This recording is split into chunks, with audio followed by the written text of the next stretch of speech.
There are days and there are days, and Wednesdays are not my favorite days. You know it if you've been watching Wednesday Whine with an H every Wednesday during the pandemic. That's why I started this little shindig with you guys, this little community, so that we can vent and whine on.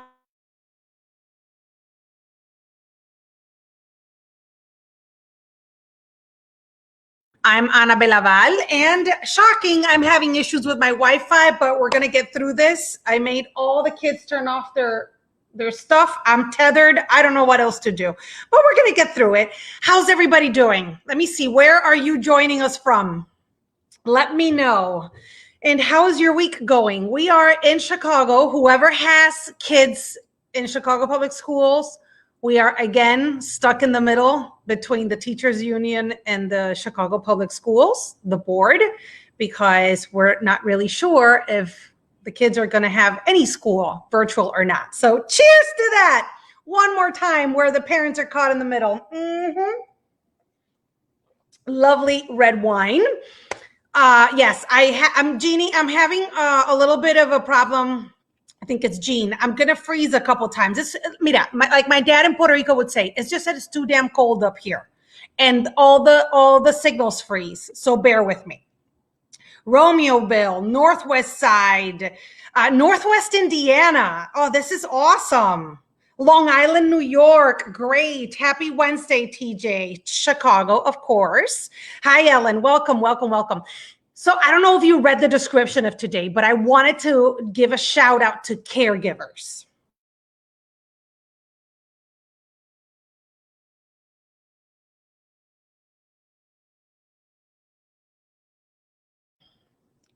Let me scream at my husband for a second. I keep freezing. There we go. I'm not talking about you taking care of your kids when they have the flu or when your husband has some surgery. No, I'm talking people who are giving care, are the caregivers of spouses, parents, anyone who has a long-term illness. That is a tough job, and we celebrate you today because I have seen, unfortunately, in our family, we have a lot of friends that have been affected by leukemia. So I've seen friends of mine taking care of spouses through 6 years of a battle with leukemia, 2 stem cell transplants. I've seen one of my friends take care of her 19-month-old with leukemia. And so it's a tough job. And the caregiver, usually, I don't know if it's because they don't or they feel guilty doing it. They don't complain. When you ask them how they're doing fine. But it is one of the hardest jobs I've ever seen. And so I was, I'm always looking for fabulous women who are doing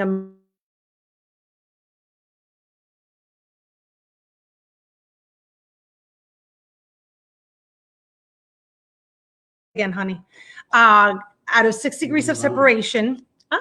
Nobody's on. Nobody's on. I know nobody's on the Wi-Fi. Sorry. So Amanda is an outstanding woman. I'm going to tell you why. Amanda is a former reporter, TV reporter, married this amazing guy, but 2 months before they got married, he was diagnosed with colon cancer. And so Amanda became a caregiver at a young age. Then she became a mom. And when Joe passed away, she said no other caregiver should go through what I did. So I decided that we should bring her in because she founded this organization called Cocktails and Chemo. And I want you to meet her because if you have, I'm seeing my sister has been caregiving for a 44-year-old quadriplegic son since he was 8. This is, you guys have beautiful stories of caregiving and keep on bringing them up to us so that Amanda can give you tips, Amanda can give you support. And also, if you have friends like me who have spouses that are caregivers, she has great ideas on how you can help, because sometimes we feel like, oh my God, what should I say? So I've taken too long to introduce her to see if my Wi-Fi works, but without, like my dad says, without further ado, here's Amanda Clark. Hi, Amanda. Hey, thanks for having me. I put on my best TV lipstick just so I could be ready for you. I know. You had that from your years on TV? Yeah, it's like you can turn it back on. You got to like, dust off the old rusty bones, but it's still in there for you. You totally can. For folks from Chicago, Amanda is also friends with Sarah Jindra from WGN. Yep. And Courtney Hall, Yep. formerly from WGN, but not only friends, she was like roommates with these people. I did. We were very close. We've got a lot of memories that we put in the vault from our 20s. You refuse to divulge? Yeah, they're hidden away. It's better than no one knows, but it's great because you were you started from zero with those girls. Oh yeah, we've known each other a really long time. I mean, they were at my wedding and come to our events now at the foundation. And it's cool when you meet people at that kind of stage of your life where you're figuring it out, because I think you kind of have this special bond. So we definitely still do. All right. So if you see that I freeze on you, just keep talking because you have going. You keep going because you have the TV training. So I'm not worried. I'm not worried at all. I am going to share the screen with you right now. And this is going to be a little wonky, not as great as TV, because I want to show people some great pictures that I have that I found of you. Do you see them now? I don't yet. But do you see that picture? Not yet. Let's see. Is it on now? No. No? Oh, see what I mean? Yeah, but you can tell me about it. Okay. It's your husband and you expecting your wonderful little girl. Tell me a little bit about your husband and your love story. Yeah, I love that we're talking, on WGN and this kind of thing with you, because it's like Joe was from Chicago. He was like your typical Chicago guy with like jet black hair and wore the chains when he was in college and like would never miss a Blackhawk, Chicago Bears, Cubs. It was just like, led this stuff. And I was from Indiana. I was very not familiar with this world, but I got thrown into it quickly. We just kind of had this love story, and we met, and the stars were always aligned for us. And he was a really good guy, had a lot of friends. And we were planning this big, beautiful wedding, and he had this stomach pain, and I would be like, well, stop stressing out all the time. Like, stop eating 100 cheeseburgers and Portillos, and like eat better, take care of yourself. And we ended up in the ER one night, and they found a tumor, and he was 28, and it was like talk about walking this world where nobody else, none of my friends could connect with it. It was like I was this 28-year-old getting ready to get married to a 28-year-old who's now has cancer, and we had to cancel our honeymoon and go straight into chemotherapy. And it was like a whirlwind of like life and sickness and love and all these things happening at once that I think is where my passion for caregivers obviously started, because it was like I didn't even know what that word meant. I mean, when somebody walked in the hospital room, they said, "Oh, are you his caregiver?" And I was like, no, like I'm way too hot to be a caregiver. Like I'm obviously his super hot fiance, but I just feel like that's for old people, right? Like that's for old ladies, old people, like somewhere. But I was suddenly in this role where I was having to like manage appointments and medications. And I was the very last person that anyone said, "How are you doing?" And it was like, I just knew that there was something there that we have to like change the narrative and give caregivers a voice. And so that's what we do now. Okay. But you were a fiance. Did you ever think, I'm going to see you later. Let's see how this, I mean, it sounds cruel, but no, it's real. I mean, real. Joe begged me not to marry him. I mean, he did. I mean, he was like, "Please don't do this. Like, do not do this to your life. Like, you have way too many things going for you." And because our life was just like at that moment, like the stars were aligned. Like I just wanted to work in a top 20 TV market, and I'd got this gig in Orlando, Florida, and he was opening businesses, and we just lived in this little apartment, but we were hustling. And it was like, it just felt like everything just stopped. Like the floor fell out from under you. And so, but I don't know. I mean, I just could never. It was weird. I think when you really, really love someone, and that's where caregivers end up making these sacrifices, I just knew it was like, well, this is where I'm supposed to be now. And I'm supposed to take care of you and be there for you and support you. And there's just so much more to it than people even talk about. And, we got some good years. He was able to go through the surgery and do chemo, and we got about a year of no cancer. And so we were able to get pregnant during that time, which like we were originally told maybe we wouldn't be able to have a baby. And I got pregnant. And then about a week later, after that pregnancy test, we found out his cancer was back. And it was like, I don't know if we were naive, if we were young. We just thought, well, no way. We did this already. Like, this is done. Mm-hmm. And it was back, and it was like back with a vengeance. And it just spread through his whole body so quickly. And we spent all of that year back and forth between Florida and MD Anderson in Texas, just getting treatments in hospital stays and major surgeries. And it was a lot. I mean, that picture you show like of me pregnant, it was like we were in a hotel room staying in Texas. And it was just, it was a lot. It was a lot. I just can't picture the irony and the unfairness of being cancer-free, getting pregnant, feeling like you're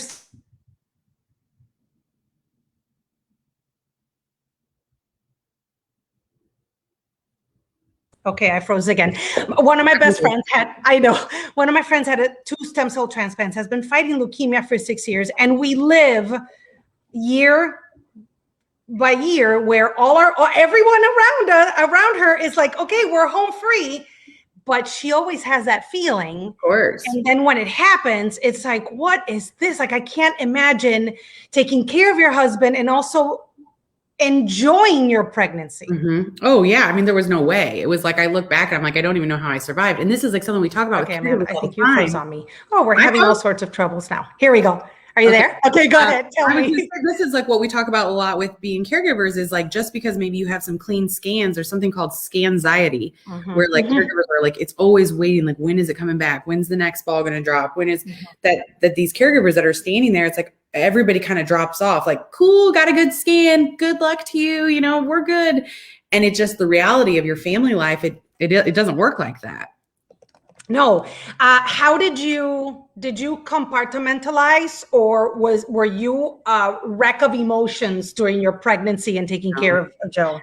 So, you know, what's interesting about being a TV reporter that like prepared me for all of this is, you know, how you can like be at a scene of something awful that's happened, but like you are not going to cry. You're not going to feel it till maybe like later that night or the next day. And you can literally stand in front of a fire where people have died. And you are like, what are we having for lunch? Because you have to divide. You have to divide up like that. You have to. You can never survive.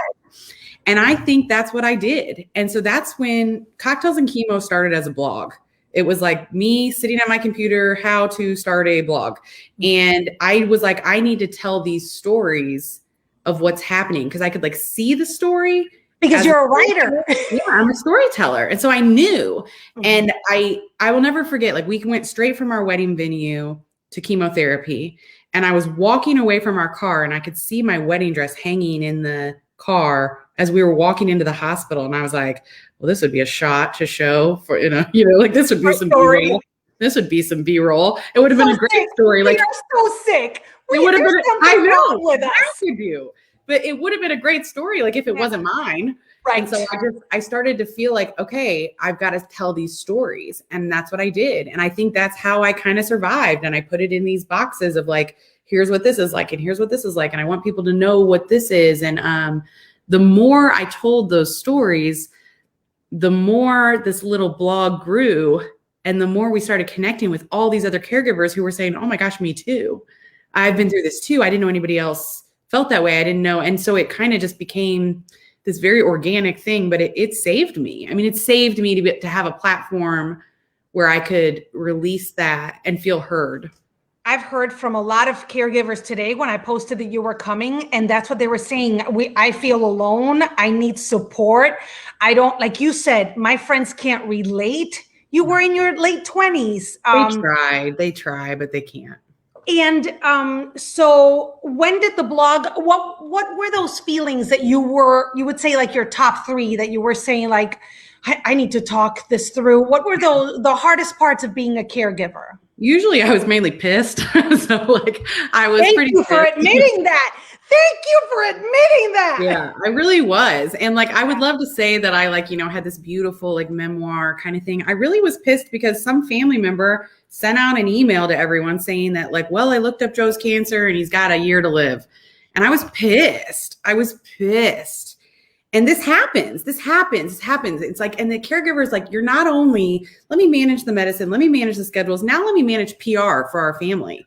And let me manage, what we want released and when we want it released. And let me handle all the phone calls that are coming in. So no wackadoo family member says this to him. Mm-hmm. And so it was like, I went in and I wanted to write because I was mad. And there were things I wanted people to know. I wanted people to know what the reality of that this looked like being young, how much this hit us financially. Like, how were we supposed to manage these bills coming through and being out of work and needing to travel to Texas to stay in these expensive hotels. And so a lot of it came from I'm going to tell you all the truth. And, a lack of a partner. I mean, I became a caregiver. I wasn't a wife anymore in so many ways. And I lost that intimacy and the connection. Nobody wants to talk about that. No, but it's true. And it's really, really isolating and really lonely. And truthfully, I don't know how caregivers even get through some of it sometimes without massive, PTSD and depression, because it rocks you. Yeah, look at this comment. My family members didn't help. I lost all my friends. We couldn't go out at all. And I speak to a friend of mine who is a caregiver for his wife, and they're both young, relatively young. They're in their 40s now, but they've been battling this since she was in the late 30s, and everyone knows it's Pat Tomasulo, my sports anchor. And Pat's like, you're one of the few people that if I have to cancel last minute, you get it. Mm-hmm. But a lot of friends of theirs just can't handle that. No. She's sick, and some days they're going to call you 20 minutes before. She's not coming because, she's in bed. Yeah. And I also noticed something with my friend's family. Once she got the first clean bill of health, they were done. That's what happened. Oh, okay. You're cancer-free. Cool. They didn't think of, okay, well, now she has 6 more weeks of outpatient chemo, and somebody should go sit with her so that her husband can go work. Yeah. So, what are those things that we can do for caregivers without patronizing, without being doomsday? I'm going to tell you that the things that you can do, they're not that hard. I mean, the days of the Dorito casserole at your doorstep, I think that's what we're trained to do. Like, someone's sick, someone says, I'm going to bring them this Dorito casserole. And it's just I just needed someone to say hey, I'll go sit with Joe at Chemo so that you can, maybe shower. Or, my friends that started this Joe Strong, hashtag Joe Strong thing, and they'd post the pictures in blue. And I know sometimes that might feel oh gosh, here's another one. But the way that made our family feel on the day that we were going in for surgery, that there were hundreds of pictures and hundreds of people rooting for us, that was more valuable than any kind of donation we received or anything. Now, not to say the money was not incredibly helpful and needed, because we had friends throw a fundraiser together for us, and they raised $15,000 in 3 hours. And we used that to get us back and forth to Texas to book the hotels. I had to fly my mom in to help take care of me, who was very pregnant. Then I had a baby. I mean, so there were so many layers of things that we needed that support. But if you can just, show them support, buy the t-shirt, make a Facebook post and say, I'm thinking of you today. I'm supporting you while you're there at Chemo. Help the caregiver and say, can I come sit with Joe? Oh, look, that little baby. Those are the things that really matter. And then I had friends that, I don't know if they put a note in their calendar or what they did, but they would text me. They still text me on Joe's birthday, on the day Joe died. And it's it just makes me feel like it wasn't in vain. Someone remembered me. Someone sees my pain. And I think that's the greatest gift you can give someone, is just saying, I see you and I hear you. And I can't even begin to fathom how hard this is. Oh, Amanda. Yeah. I think that people forget that it's so easy now, because you can just text. I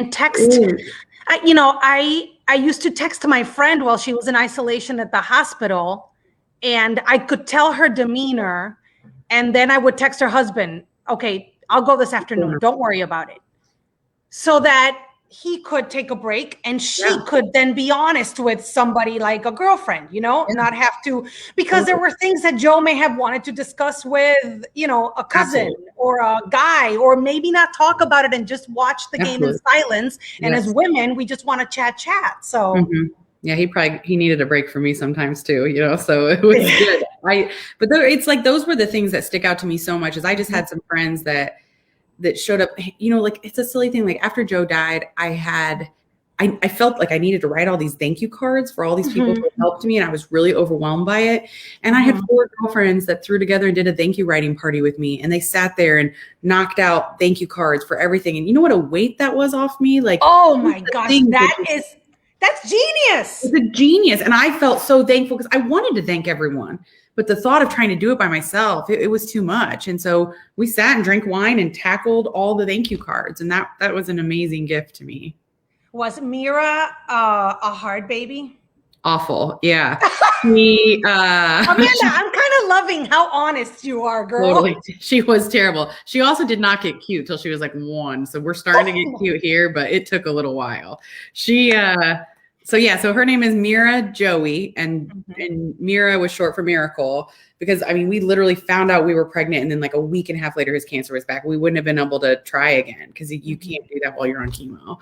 And so it really was a miracle. And Joey came from her dad, Joe. And so it was like, she was born December 19th of 2013. And then Joe died the following November of 2014. So she was just 11 months old. So, and it was so hard. I think back, like, was she a bad baby? Yeah, but she was a bad baby too, because we had no schedule. We were all over the place. Our life was in chaos. We had nurses in and out, and his mom staying with us and my mom staying with us, and just kind of balancing it all. And now it's like, she is the most resilient, incredible little kid you've ever met. And she just turned 7 in December, and he would lose his mind over her, because she's him. She's witty. She's super athletic. She's like a daredevil like him. She has his eyes exactly like the same kind of smarty pants faces. She's his twin. She really is. And she still is. And she is truly a gift. But, this was her first birthday. So this was something that we did because he died in October. We were told, like, it's not looking great. And so I threw, and let's talk about superhero caregiver stuff. I threw this birthday party together. I did her first birthday early at 10 months because I did not want him to miss. And for her, I thought, gosh, your dad's never at a birthday. And so I threw this birthday party together in like a day. And I had friends that brought balloons and cakes. And this is this picture that, like, I will cherish forever of her looking at him. And like, he died like 3 weeks later. Ugh. And the most handsome man, with that jet black, beautiful hair. And like, as a caregiver, even to the end there, I was like, make the memories, chug along, get it done, get it done, get it done. And that's what caregivers do. It's like, because you're not just worrying about yourself, you're worrying about your daughter now. Like, okay, have I set everything up for her to properly grieve? Am I making sure his end of life is what it needs to be? It took a long time for me to really even break down. It happens, but it took a while because I was like in fight or flight, go, go, go, care for everyone. And that's what caregivers do. How are you now? I'm good. I feel like I have turned a corner of grief where I can talk about him now and I smile. It is a journey. There's a lot of work to do in it. Like, anybody who says like time will heal you, like, that's great to say, but like, you got to like really go to counseling and talk yourself through all the things that you don't want to do, but you got to do it. So that helps.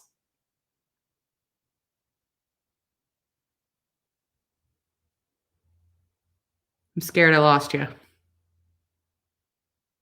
I'm here. Look, you're back. You did anchor post. Thank you. So how long did it take you to decompress, if you will? You know how they say when the person passes and you were the caregiver, there's relief maybe? How would you describe that? There is a weird, Joe died, and I literally woke up the next morning, put on hot pink lipstick, and went to the bank to start handling the obituary and Mira's college savings plans. I was in go mode for quite a while. But I think that there was a strange relief, but you really feel quite lost for quite a while, because you had this very solid purpose, whether you wanted to do it or not, because it was hard and awful. But all of a sudden I was like, well, what now? I mean, I left my job as a TV reporter because I couldn't keep up with getting to his appointments and being at breaking news. And so, like, I'm no longer a TV reporter. I'm no longer a wife. Now I'm a single mom. I don't have a job. I don't mesh with any of my friends who are now married and having babies. I was like, I'm in Florida, and I had gone there to be with Joe and be in this business. So, like, my family's not here. I was just like, where do I go now?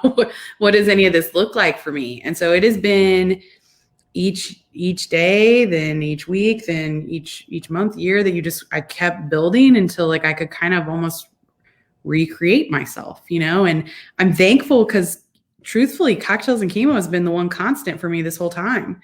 And I knew right after Joe died, I was like, I want to do something with this. I don't know what it is. I knew I didn't want to, like, raise money for cancer, that I didn't feel that calling. And I was like, no, I want to give a voice to the caregiver. Like, I want to make this about caregivers. And so I did the same thing I did, like, when I started the blog, and I was like, how to start a nonprofit. And I just have, like, fake it till you make it.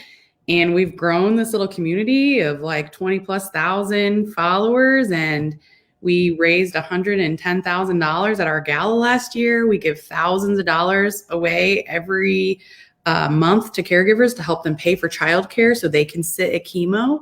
And it has been like this weird, like, survival tool for me that, like, I never thought it would, but it's helped me find my voice again. Really, it helped me find my footing in life. It gave me purpose for a long time when I really didn't know what that purpose was. I love it. Now tell me about those boxes, care packages that me as a friend of a caregiver can send them. How can people help? What is Cocktails and Chemo? Give me the plug. I will. So Cocktails and Chemo is fully devoted to giving a voice to caregivers. And we define a caregiver as anyone who's caring for someone they love who is sick. So caregivers are mothers who have sick children, husbands who have sick wives, adults who are caring for their elderly parents who are ill. So we do nominations through our website. So at cocktailsandchemo.org, you can go right to the button. It's down there. You see it right there. And then I have it on the comments as well. So you're going to click the nominate and fill out. And we have set a goal to truly be able to give something to every single caregiver that is nominated. Sometimes it's a $25 Amazon gift card with a handwritten note that our volunteers write, which is like part of just that I see you portion that I care about so much.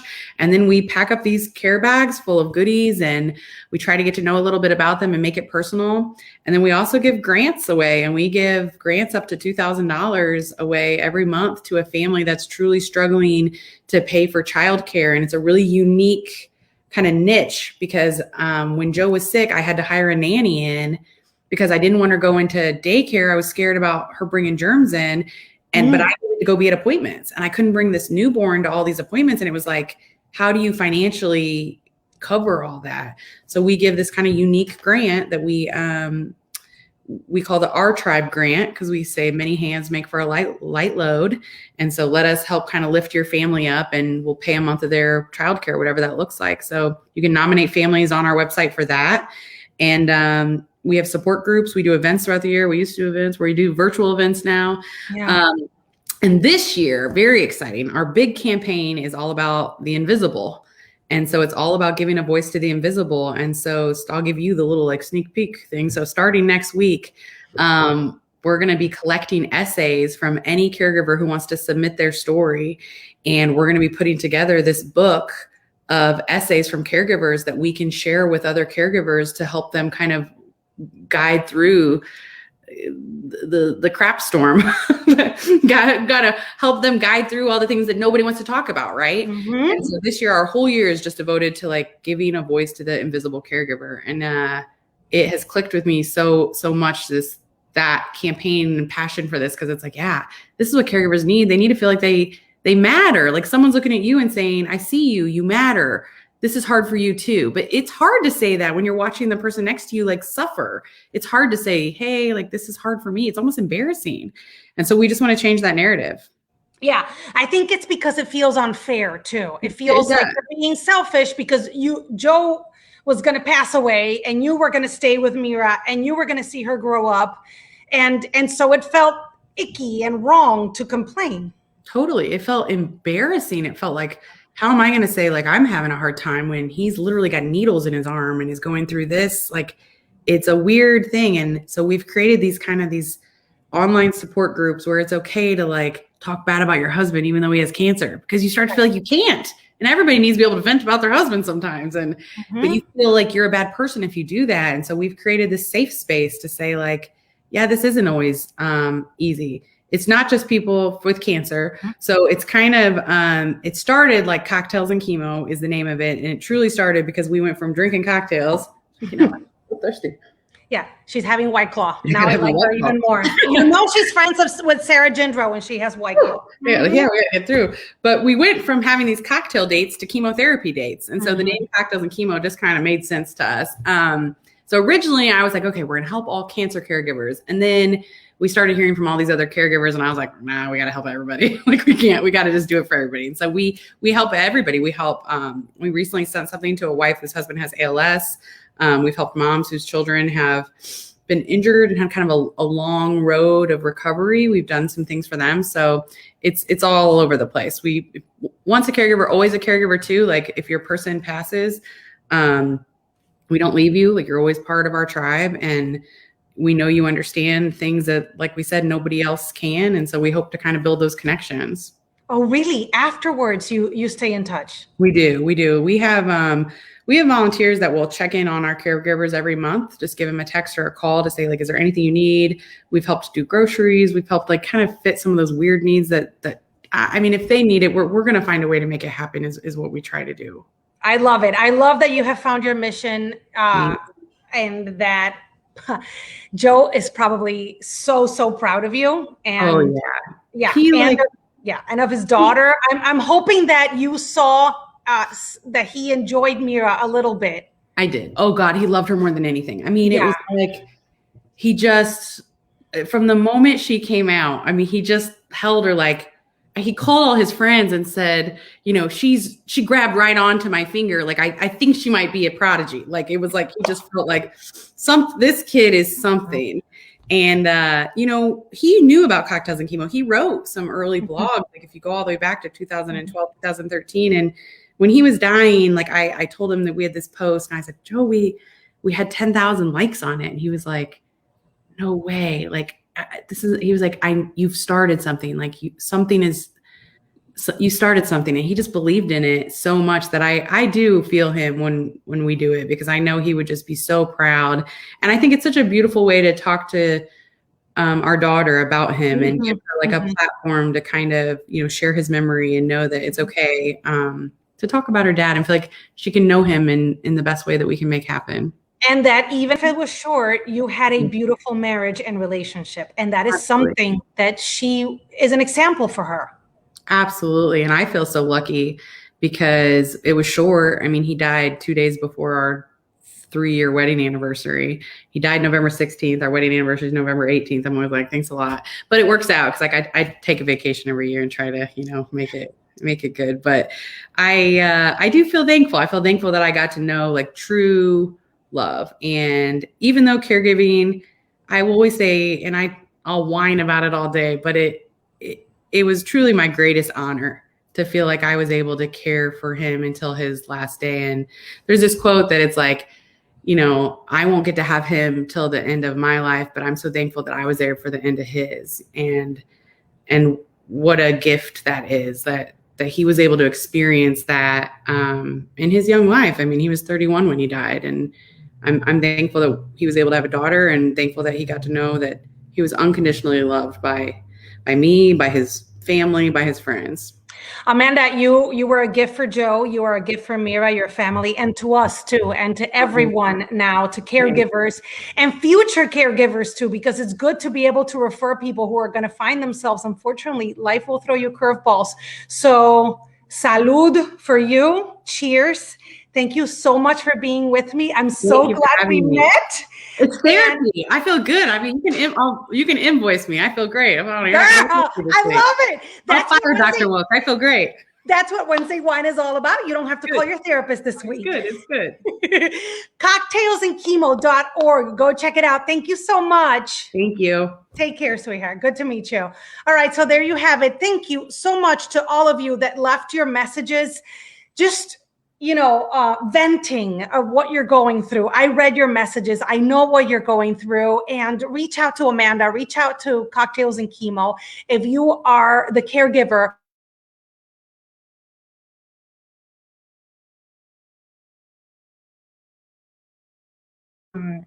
I'm sorry that I keep freezing. I don't know what's going on. We'll fix it right before my stand-up show on March 20th. My IT guy has promised me that. If you want tickets for that, they're still available. Go to my website, annabelaval.com. And remember, it's a Zoom party. You don't have to go anywhere. You just have to click and I'll be in your house. All right. Everybody have a wonderful rest of the week. Be safe, be kind to one another, take care of yourself and of each other, and have a wonderful night.